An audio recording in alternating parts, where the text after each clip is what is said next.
Hi, I'm Dana, and as someone who's both autistic and experiences a very high level of anxiety, I really wanted to take today to talk about autism with anxiety as a comorbidity, because although not every autistic person has anxiety, and not every person that has anxiety is autistic, from what I found online, approximately 40% of autistic people do also experience a higher than usual level of anxiety. There are thoughts in some studies that it's just we're more predisposed to being anxious. It's just the way our brains are, we're more likely to have anxiety. And I'm no doctor, I can't straight up disagree with that, but I do have my own thoughts and opinions. So I do want to make very clear, I'm not trained, I don't know anything. I just want to take from my experiences and the things I've seen online from other autistic people and autistic friends and give you my thoughts and my opinion on it. So I've got 3 reasons today that I think that as autistic people, we are more likely to experience anxiety, and it's not really that much to do with us being autistic. The first is that I think that as autistic people, we are in general, as a rule, more used to being in situations where we've been misunderstood or we're treated poorly or people around us just aren't very nice. And when you get used to people kind of being assholes, you do start to get anxious about social interactions. And especially especially for me personally, I'm very aware that there's a lot of social cues I don't pick up on. My social skills are not the best. So it does make me very anxious to be in social situations. And I think that a lot of us experience this, where we've been bullied when we were in school, we've maybe been harassed in workplaces. I've heard a lot about that, where other staff members just really don't like us for whatever reason. I think a lot of people dislike the way autistic people behave. They dislike our autistic traits. The fact we don't look them in the eye means that we must be shifty. It's things like that, and people pick up on them, and then they don't treat us as nicely as they would another person. And that's going to make you anxious after a while. You're going to get anxious about being in social situations when people tend to not be that nice to you. And I think it's important to know that for a lot of us, this isn't even necessarily just in general social situations. I've had friends where 6 months or a year and a half into the friendship, I realise oh, they're not actually being nice to me. It's either they're friends with me out of pity and I can now tell, or they're just not good friends and they've probably been taking advantage of me and they've probably been laughing at me behind my back. It's not great. People do tend to take advantage of autistic people a lot of the time, and that makes us anxious. You never know when it's coming. I don't know when to expect it. I just know that it happens semi-regularly and I'm anxious about it happening again.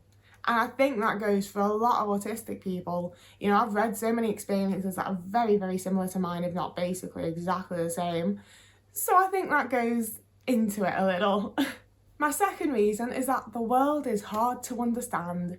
Even for neurotypical people, none of us have really fully 100% got our shit together, I don't think, as humans. The world is difficult, and I think that for autistic people, it's that extra bit difficult.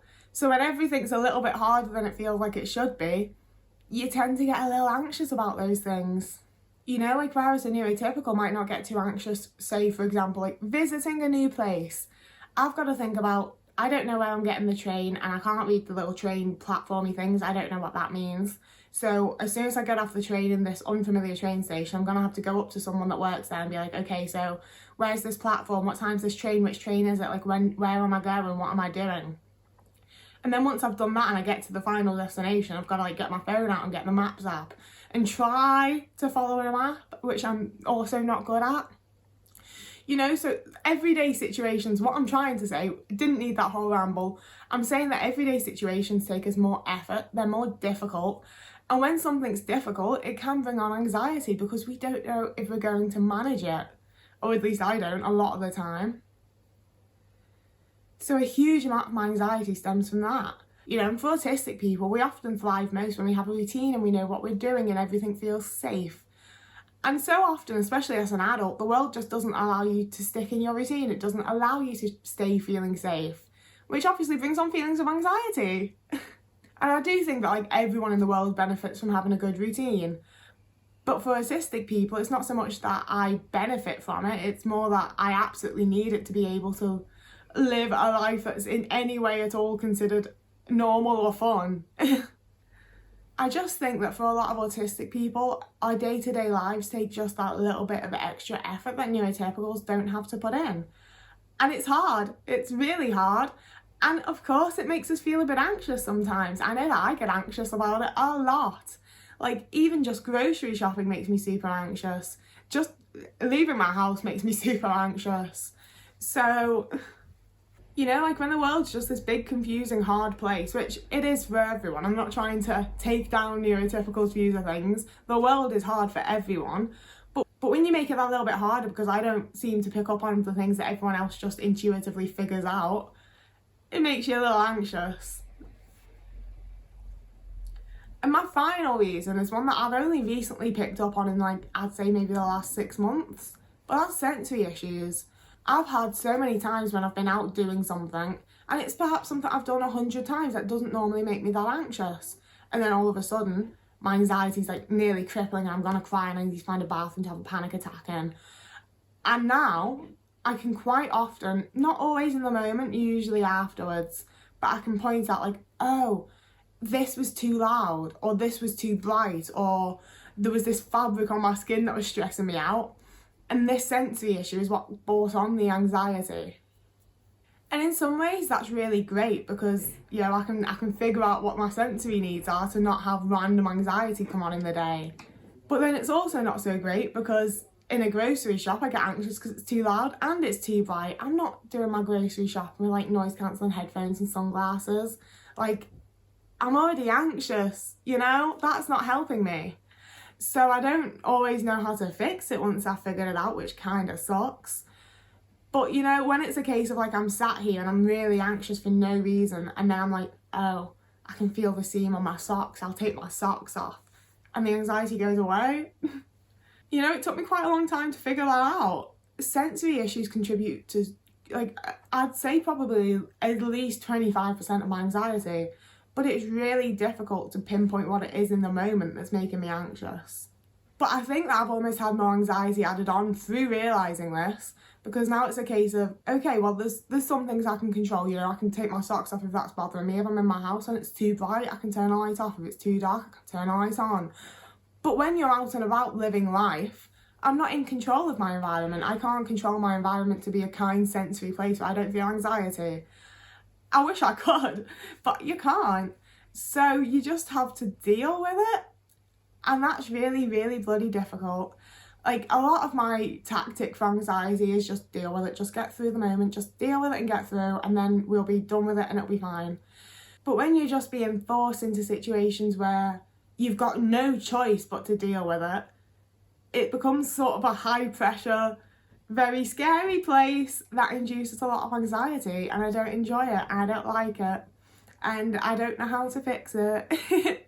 Editing Dana coming at you here, because I really want to add that it's especially difficult for me when it's sensory issues that are making me anxious, because it's a case of a lot of the sensory issues that I experience while out and about are noise and light related, and to a degree I've learned to manage that because I use Flare Karma and I recently got a pair of loops and they help, but I would realistically be much better off with like proper noise cancelling headphones or straight up the ones that people use on construction sites, you know. But that would make me more anxious. You know, when you've already got social anxiety, the last thing you really need is to then be adding something different to yourself that people are going to look at. So yeah, it'd be great for me if I could just wear my sunglasses around Tesco, but I would be 10 times more anxious because I'm the idiot that's wearing sunglasses in the supermarket, you know? And it's silly because I wouldn't think twice about seeing someone else wearing sunglasses in Tesco. Just like, oh, fair dues, they're wearing sunglasses. But for me, I'm like, everyone will look at me, everyone's going to think I'm weird because I'm wearing sunglasses and I can't do it. So I'd almost rather deal with the anxiety that comes with the sensory issue over just sorting out the sensory issue in public. You know, when I'm at home, I'm fine to just be like, oh God, it's too bright in here, I'm turning off the light. You know, whatever. I can control my environment, so it's not a big deal. But when I'm out and about, I can't control the environment, so I need to find my own accommodations. And sometimes those accommodations would only make me more anxious, even though they would sort the initial anxiety, you know? If that makes sense. So it's not great. Back to the real video. So yeah, I'm sure it'll be different for everyone, let alone just other autistic people. But I think for me and for a lot of people I know, these are the main reasons that we're both anxious and autistic. You know, it's not like, oh, well, autism just comes along with anxiety. I think that living in a world that's made for neurotypical people tends to be the thing that causes our anxiety. And it's not very pleasant, it's not very nice, it's not very easy to fix. But, you know, I'm trying to work on myself. I'm trying to expand my comfort zones and not get so anxious about everything all the time. So hopefully that works out for me. If you're autistic and have any other thoughts about why a lot of us experience anxiety, I'd really like to hear about them in the comments. I think it's a really interesting thing to talk about. I'd really like to see other people's point of view there. And that's all I've got to say for now. So whoever you are and wherever you are, I hope you're having a lovely morning, evening, afternoon, day, week, month, year. And I'll see you again in a few days.